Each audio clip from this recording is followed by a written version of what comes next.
اور وہ ہمارے یعنی کہ اہل حدیثوں کے ولی ہیں، جن کو کچھ لوگوں نے چوری کر لیا،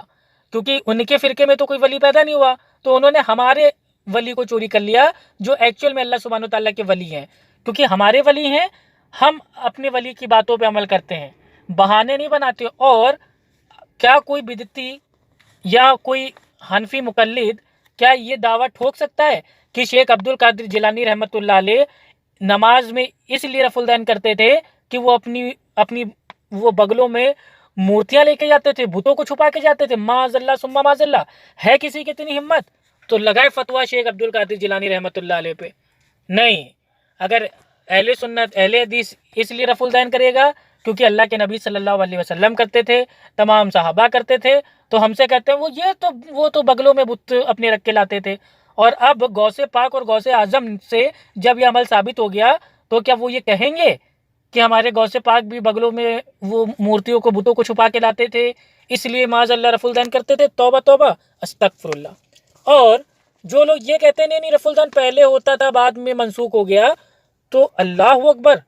اللہ کے ولی کی شان میں اتنی بڑی توہین گستاخی کہ جو چیز معاذ اللہ منسوخ ہو گئی وہ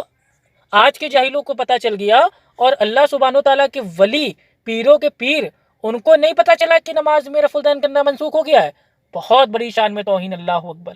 تو الحمدللہ ابھی بھی وقت ہے کہ یہ سب چھوڑ دیجئے کہ نہیں وہ جو شیخ عبد القادر جیلانی تھے وہ حنبلی مسلک کے تھے، وہ شافعی مسلک کے تھے، اور ہم تو حنفی تھے تو وہ لوگ کرتے ہیں ہم نہیں کرتے ہیں، یہ سب چھوڑیے بہانے بازی۔ اور کچھ جاہل لوگ کہتے ہیں کہ شیخ عبد القادر جیلانی رحمۃ اللہ علیہ اس لیے نماز میں رفع الدین کرتے تھے کیونکہ وہ معاذ اللہ حنبلی مقلد تھے۔ تو میں ان تمام جاہلوں کو اوپن چیلنج کرتا ہوں، پوری غنیۃ الطالبین آپ کھول کے خود پڑھ لیجئے، ایک بھی جگہ پہ یہ نہیں لکھا ہوا ہے کہ شیخ عبد القادر جیلانی رحمۃ اللہ علیہ یعنی کہ غوث پاک یا غوث اعظم وہ حنبلی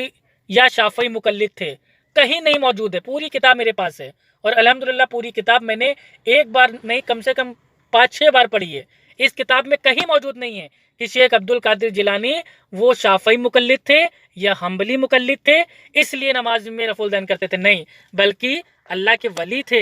اور اللہ کے نبی صلی اللہ علیہ وسلم کی سنت پہ عمل کرتے تھے، اس لیے آپ ویسے نماز پڑھتے تھے جس طرح اللہ کے نبی صلی اللہ علیہ وسلم نے نماز پڑھا، کیونکہ میرے نبی صلی اللہ علیہ وسلم نے فرمایا، یہ حدیث آتی ہے بخاری شریف میں، اور اس کا چیپٹر کا نام ہے کتاب الاذان، اور حدیث کا نمبر ہے 631۔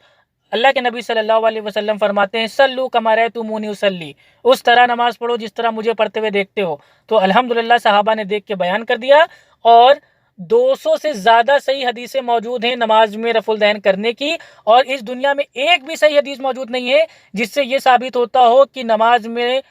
جو لوگ جاتے ہیں رکوع میں اور رکوع سے سر کو اٹھاتے ہیں والا جو عمل ہے رفع الدین کا وہ منسوخ ہو گیا، یا یہ معاذ اللہ کی یہ پہلے کے لوگ اپنے بغلوں میں بتوں کو رکھ کے لاتے تھے اس لیے ایسا ہوا۔ یہ دنیا کی ایک بھی صحیح حدیث میں موجود نہیں ہے، یہ صرف 420 کی گئی، یہ دھوکہ دیا گیا ہے۔ تو میں تمام ان لوگوں سے کہنا چاہتا ہوں جو شیخ عبد القادر جیلانی رحمۃ اللہ علیہ کے نام سے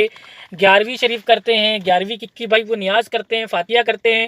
اور غوث پاک اور غوث اعظم کے نام کا حلوہ، بریانی، سالن، روٹی چاپتے ہیں، کم از کم ان کے جیسے نماز تو پڑھ لیں۔ یہ ہیلے بہانے آخر کب تک بناتے رہیں گے کہ نہیں ان کا مسلک دوسرا تھا، ہم تو حنفی ہیں؟ ارے تم کوئی بھی ہو، جو تمہارا پیر ہے وہ تم کیوں نہیں ہو؟ اگر غوث اعظم مان لیا جائے بحث کے طور پہ کہ وہ شافعی تھے تو آپ کیوں حنفی ہو؟ آپ بھی شافعی بنو۔ اگر بحث کے طور پہ مان لیا جائے کہ جو پیروں کے پیر تھے بھائی وہ مان لیجیے بھائی وہ حنبلی تھے تو آپ کیوں حنفی بنے ہوئے؟ آپ بھی حنبلی بنیے۔ یہ کیا ہوتا ہے میٹھا میٹھا ہپ اور کڑوا کڑوا تھو؟ نہیں، آپ کو نماز میں رفع الدین کرنا پڑے گا، کیونکہ شیخ عبد القادر جیلانی رحمۃ اللہ علیہ آپ جب نماز پڑھتے تو اللہ اکبر کہہ کے اپنے دونوں ہاتھوں کو اٹھاتے، یعنی کہ نماز میں رفع الدین کرتے، رکوع میں جاتے تو بھی رفع الدین کرتے، رکوع سے سر اٹھاتے تو بھی رفع الدین کرتے۔ یہ بات الحمدللہ غنیۃ الطالبین میں آ گئی ہے، اور پیروں کے پیر پیرانے پیر کا یہ عمل آپ کے سامنے آ چکا ہے۔ اب ہم دیکھتے ہیں کہ غوث پاک کے ماننے والے جو بہت بڑے اندھ بھکت ہیں یعنی کہ مرید ہیں، وہ غوث پاک سے دعائیں مانگتے ہیں کہ اے غوث اعظم تو نہیں معاف کرے گا تو اور کون معاف کرے گا؟ تو میرا ان سے سوال یہ ہے کہ اگر غوث پاک کے ماننے والوں تم لوگ غوث پاک کے جیسے نماز اگر نہیں پڑھو گے، تم لوگ اگر غوث پاک کے جیسے نماز میں رفع الدین کو اگر نہیں کرو گے تو کون کرے گا؟ بھائی ہمارے لیے تو اللہ کے ولی ہیں شیخ عبد القادر جیلانی رحمۃ اللہ علیہ، تو ہم لوگ تو الحمدللہ اللہ کے نبی صلی اللہ علیہ وسلم کی سنت پہ بھی عمل کر رہے ہیں، صحابہ کی بھی سنت پہ عمل کر رہے ہیں، اور اللہ کے ولی کے جیسے نماز پڑھ رہے ہیں۔ آپ کیوں فرضی حنفی بن کے سارے عمل کو چھوڑتے جا رہے ہو، تاک پہ رکھتے جا رہے ہو؟ تو الحمدللہ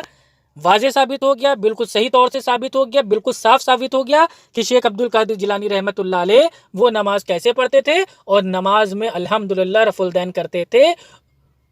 نماز کی سٹارٹنگ میں رکوع سے جاتے وقت اور رکوع سے اٹھتے وقت، الحمدللہ جیسے ہم عمل کرتے ہیں۔ اب جو نہیں کرتا ہے وہ بھیا 11ویں کی نیاز کرنا چھوڑ دے اور فری فنڈ کی یہ بدعتی عمل کر کے بریانی کھانا چھوڑ دے۔ السلام علیکم ورحمۃ اللہ وبرکاتہ۔